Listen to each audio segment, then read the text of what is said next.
देश के यशस्वी प्रधानमंत्री श्री नरेंद्र मोदी जी से विनती है, आग्रह है, निवेदन है कि वे इस अवसर पर अपने संबोधन से हम सबका मार्गदर्शन करें। माननीय प्रधानमंत्री महोदय।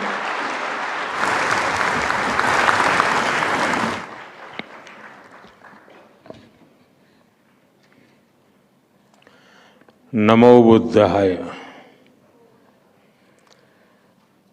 संस्कृति मंत्री श्रीमान गजेंद्र सिंह शेखावत जी, minority affairs minister Shri Kiran Rijiju जी, भंते भदंत राहुल बोधी महाथेरो जी,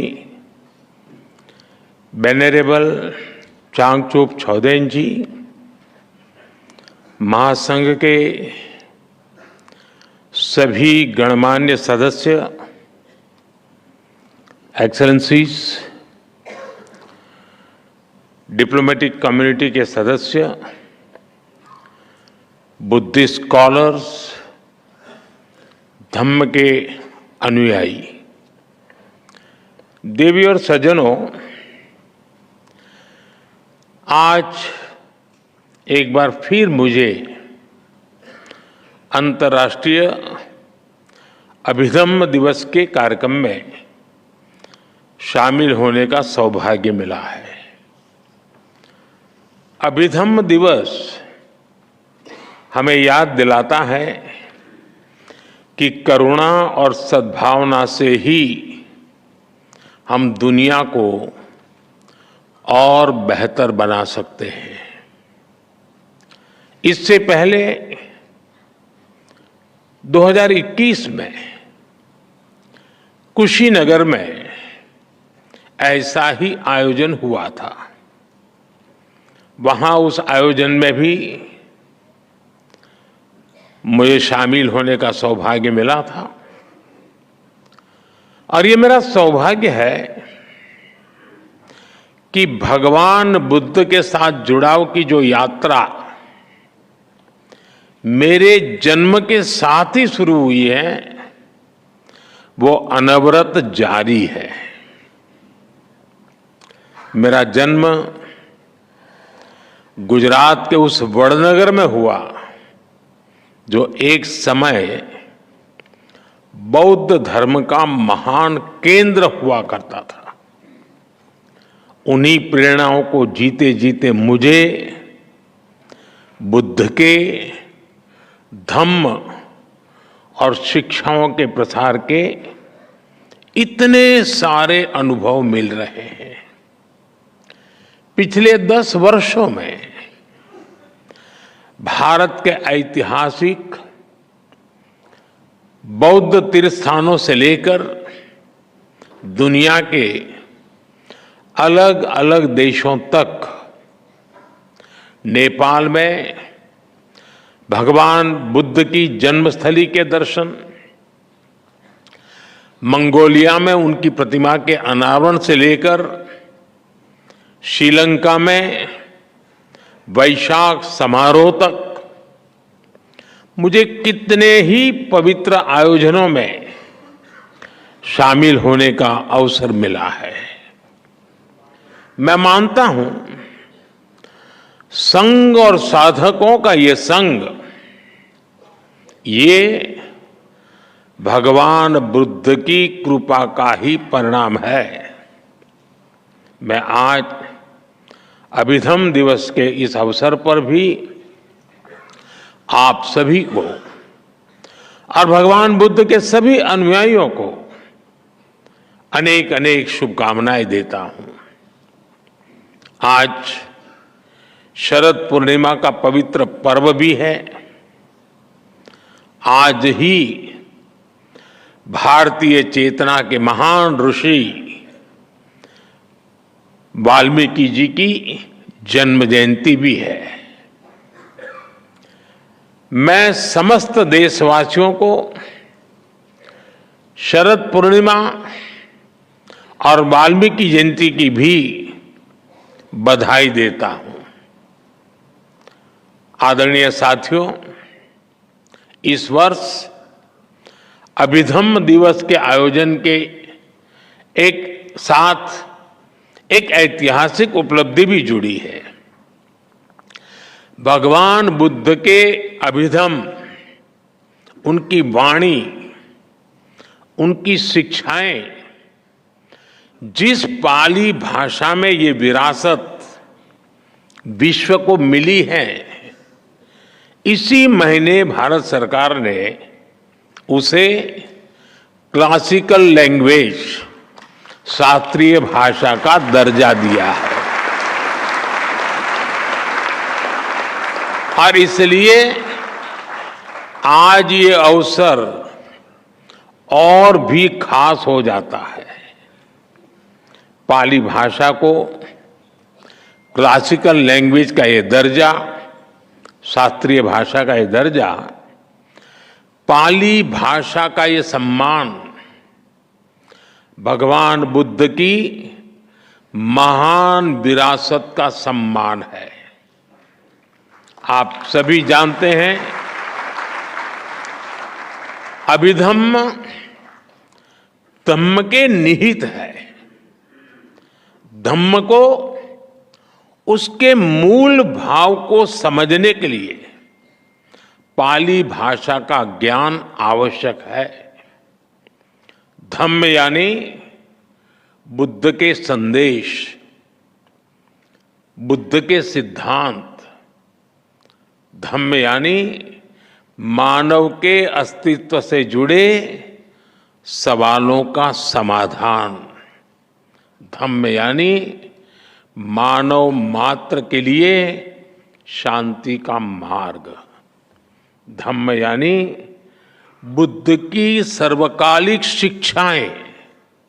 और धम्म यानी समूची मानवता के कल्याण का अटल आश्वासन। पूरा विश्व भगवान बुद्ध के धम्म से प्रकाश लेता रहा है। लेकिन साथियों, दुर्भाग्य से पाली जैसी प्राचीन भाषा, जिसमें भगवान बुद्ध की मूल वाणी है, वो आज सामान्य प्रयोग में नहीं है।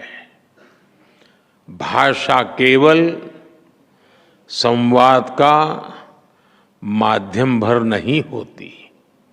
भाषा सभ्यता और संस्कृति की आत्मा होती है। हर भाषा से उसके मूल भाव जुड़े होते हैं। इसलिए भगवान बुद्ध की वाणी को उसके मूल भाव के साथ जीवंत रखने के लिए पाली को जीवंत रखना, ये हम सबकी जिम्मेदारी है।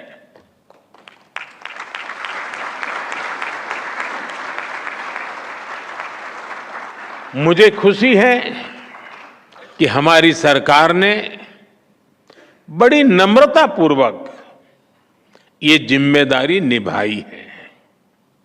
भगवान बुद्ध के करोड़ों अनुयायियों को, उनकी लाखों भिक्षुकों की अपेक्षा को पूरा करने का हमारा नम्र प्रयास है।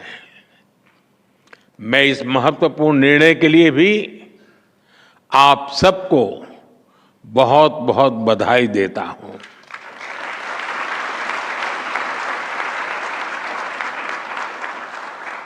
आदरणीय साथियों, भाषा, साहित्य, कला, अध्यात्म, किसी भी राष्ट्र की ये धरोहरें उसके अस्तित्व को परिभाषित करती हैं। इसलिए आप देखिए, दुनिया के किसी भी देश में कहीं कुछ 100 साल पुरानी चीज मिल भी जाती है तो उसे पूरी दुनिया के सामने गर्व से प्रस्तुत करता है। हर राष्ट्र अपनी हेरिटेज को अपनी पहचान के साथ जोड़ता है, लेकिन दुर्भाग्य से भारत इस दिशा में काफी पीछे छूट गया था। आजादी के पहले भारत की पहचान मिटाने में लगे आक्रमणकारी और आजादी के बाद गुलामी की मानसिकता के शिकार लोग भारत में एक ऐसे इकोसिस्टम का कब्जा हो गया था जिसने हमें उल्टी दिशा में धकेलने के लिए काम किया।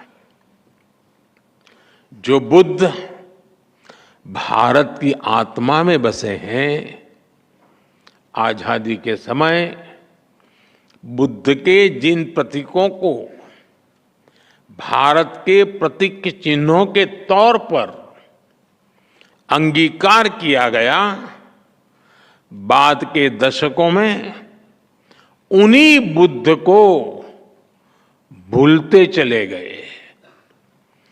पाली भाषा को सही स्थान मिलने में 7 दशक ऐसे ही नहीं लगे। लेकिन साथियों, देश अब उस हीन भावना से मुक्त होकर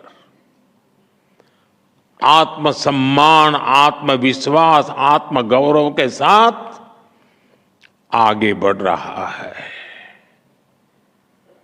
देश इसी बदौलत बड़े फैसले कर रहा है। इसलिए आज एक और पाली भाषा को शास्त्रीय भाषा, क्लासिकल लैंग्वेज का दर्जा मिलता है, तो साथ ही यही सम्मान मराठी भाषा को भी मिलता है।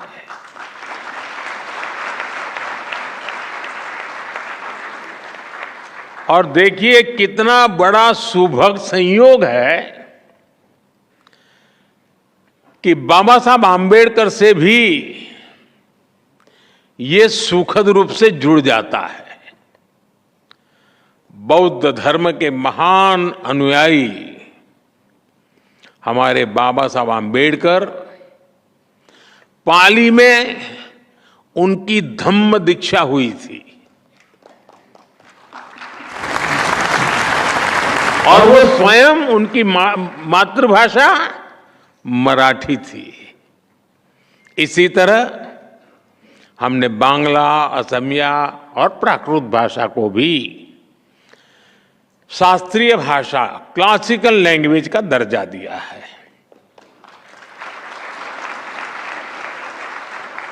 साथियों, भारत की ये भाषाएं ही हमारी विविधता को पोषित करती है।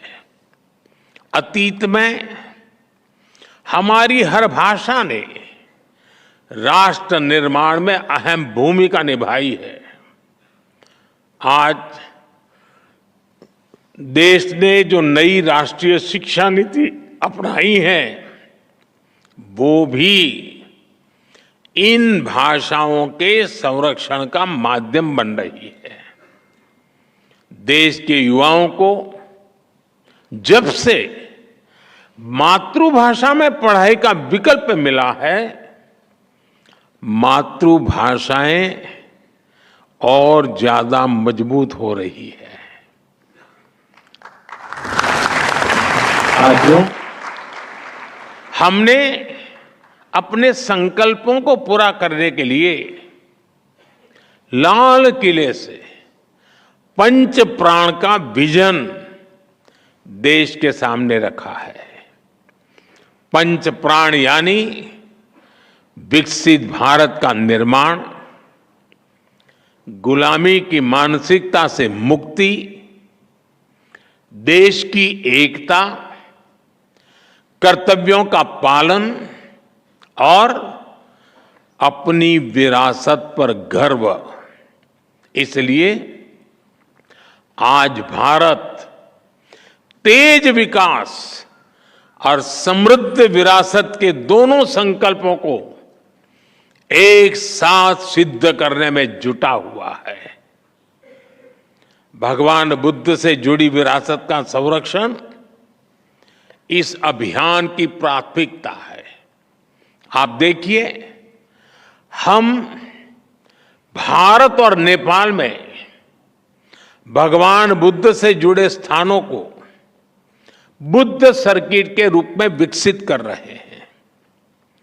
कुशीनगर में इंटरनेशनल एयरपोर्ट भी शुरू किया गया है। लुम्बिनी में India international centre for Buddhist culture and heritage का निर्माण हो रहा है। लुम्बिनी में ही बुद्धिस्ट यूनिवर्सिटी में हमने डॉक्टर बाबा साहब Ambedkar chair for Buddhist studies की स्थापना भी की है। बोधगया, श्रावस्ती, कपिलवस्तु, सांची, सतना और रीवा जैसे कई स्थानों पर कितने ही डेवलपमेंट प्रोजेक्ट चल रहे हैं। 3 दिन बाद 20 अक्टूबर को मैं वाराणसी जा रहा हूं, जहां सारनाथ में हुए अनेक विकास कार्यों का लोकार्पण भी किया जाएगा। हम नए निर्माण के साथ साथ अपने अतीत को भी सुरक्षित कर रहे हैं। पिछले 10 वर्षों में हम 600 से ज्यादा प्राचीन धरोहरों, कलाकृतियों और अवशेषों को दुनिया के अलग अलग देशों से वापस भारत लाए हैं। 600 से ज्यादा, और इनमें से कई अवशेष बौद्ध धर्म से संबंधित है। यानी बुद्ध की विरासत के पुनर्जागरण में भारत अपनी संस्कृति और सभ्यता को नए सिरे से प्रस्तुत कर रहा है। आदरणीय साथियों, भारत की बुद्ध में आस्था केवल अपने लिए ही नहीं, बल्कि पूरी मानवता की सेवा का मार्ग है। दुनिया के देश जो भी बुद्ध को जानने और मानने वाले लोग हैं, उन्हें हम इस मिशन में एक साथ ला रहे हैं। मुझे खुशी है, दुनिया के कई देशों में इस दिशा में सार्थक प्रयास भी किए जा रहे हैं। म्यांमार, श्रीलंका, थाईलैंड समेत कई देशों में पाली भाषा में टिकाएं संकलित की जा रही है। भारत में भी हम ऐसे प्रयासों को तेज कर रहे हैं। पारंपरिक तरीकों के साथ साथ हम पाली को ऑनलाइन प्लेटफॉर्म्स, डिजिटल आर्काइव्स और ऐप्स के जरिए भी प्रमोट करने की तरफ आगे बढ़ रहे हैं।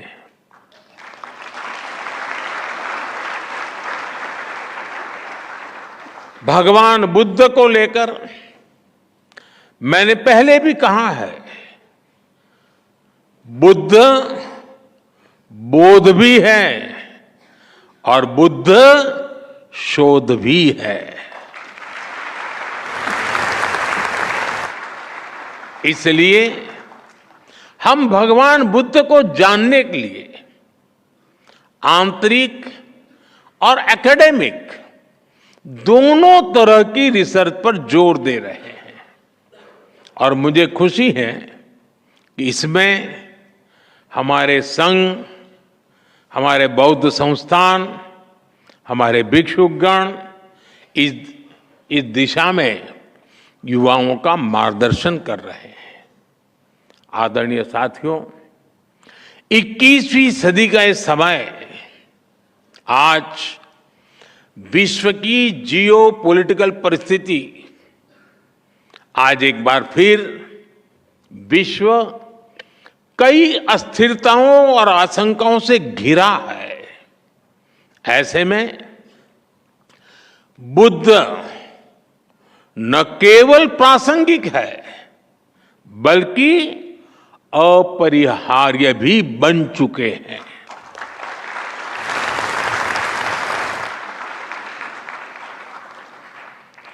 मैंने एक बार यूनाइटेड नेशंस में कहा था, भारत ने विश्व को युद्ध नहीं बुद्ध दिए हैं।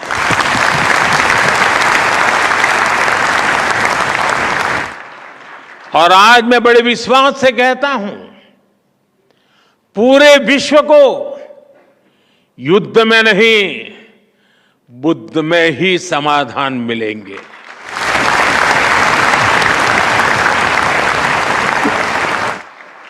मैं आज अभिधम्म पर्व पर पूरे विश्व का आह्वान करता हूं, बुद्ध से सीखिए, युद्ध को दूर करिए, शांति का पथ प्रशस्त करिए, क्योंकि बुद्ध कहते हैं नत्थि संति परम सुखम, अर्थात शांति से बड़ा कोई सुख नहीं है।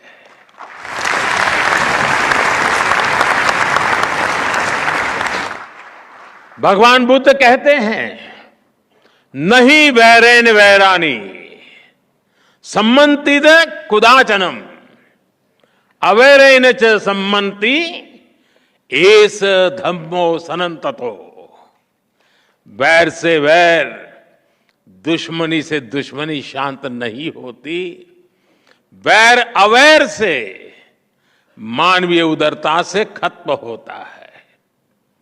बुद्ध कहते हैं भवतु सब मंगलम, यानी सबका मंगल हो, सबका कल्याण हो। यही बुद्ध का संदेश है, यही मानवता का पथ है। आदरणीय साथियों, 2047 तक के ये 25 वर्ष का कार्यकाल, इस 25 वर्ष को अमृत काल की पहचान दी है।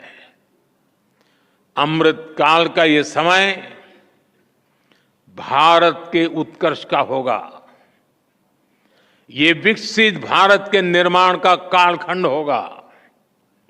भारत ने अपने विकास का जो रोडमैप बनाया है, उसमें भगवान बुद्ध की शिक्षाएं हमारा पथ प्रदर्शन करेगी।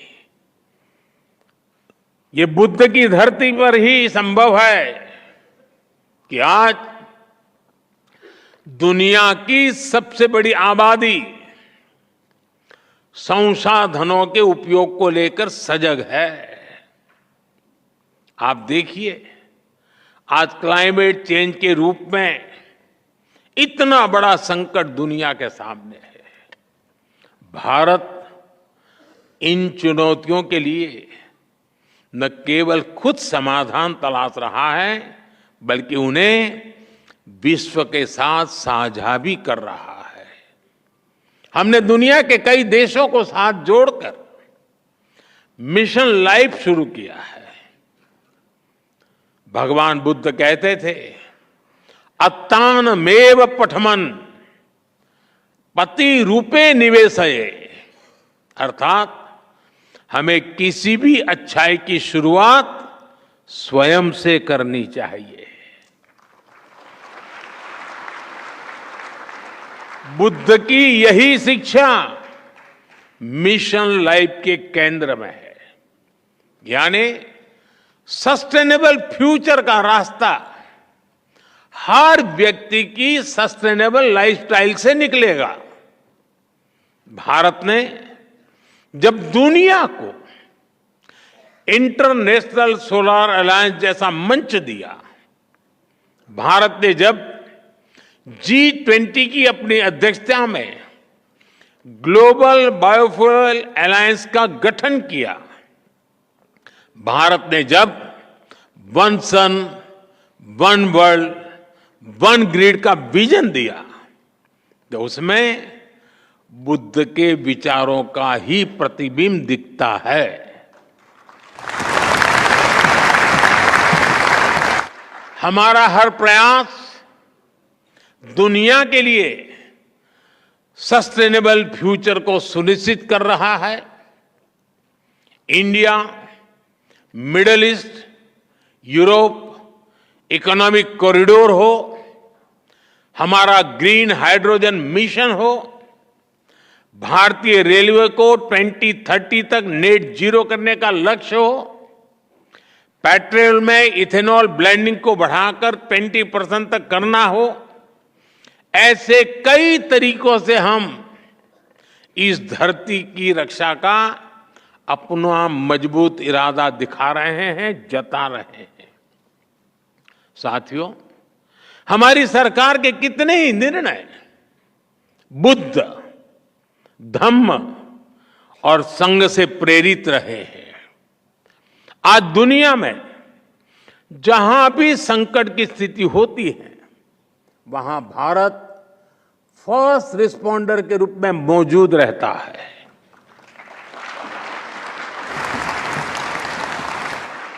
यह बुद्ध के करुणा के सिद्धांत का ही विस्तार है। चाहे तुर्की में भूकंप हो, श्रीलंका में आर्थिक संकट की स्थिति हो, कोविड जैसी महामारी के हालात हो, भारत ने आगे बढ़कर मदद का हाथ बढ़ाया है। विश्व बंधु के रूप में भारत सबको साथ लेकर चल रहा है। आज योग हो या मिलेट से जुड़ा अभियान, आयुर्वेद हो या नेचुरल फार्मिंग से जुड़ा अभियान, हमारे ऐसे प्रयासों के पीछे भगवान बुद्ध की भी प्रेरणा है। आदरणीय साथियों, विकसित होने की तरफ बढ़ रहा भारत अपनी जड़ों को भी मजबूत कर रहा है। हमारा प्रयास है कि भारत का युवा साइंस और टेक्नोलॉजी में विश्व का नेतृत्व करे और साथ ही हमारा युवा अपनी संस्कृति और अपने संस्कारों पर भी गर्व करे। इन प्रयासों में बौद्ध धर्म की शिक्षाएं हमारी बड़ी मार्गदर्शक है। मुझे भरोसा है हमारे संतों और भिक्षुकों के मार्गदर्शन से, भगवान बुद्ध की शिक्षाओं से हम सब साथ मिलकर निरंतर आगे बढ़ेंगे। मैं आज के इस पवित्र दिवस पर इस आयोजन के लिए आप सभी को एक बार फिर अनेक अनेक शुभकामनाएं देता हूं।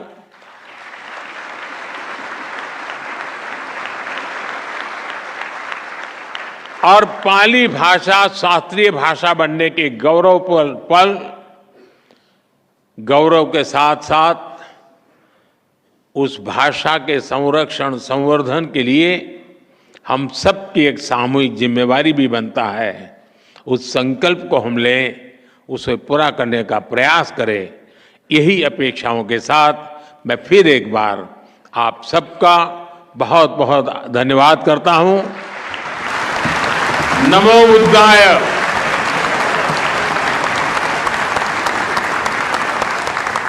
बहुत बहुत आभार माननीय प्रधानमंत्री।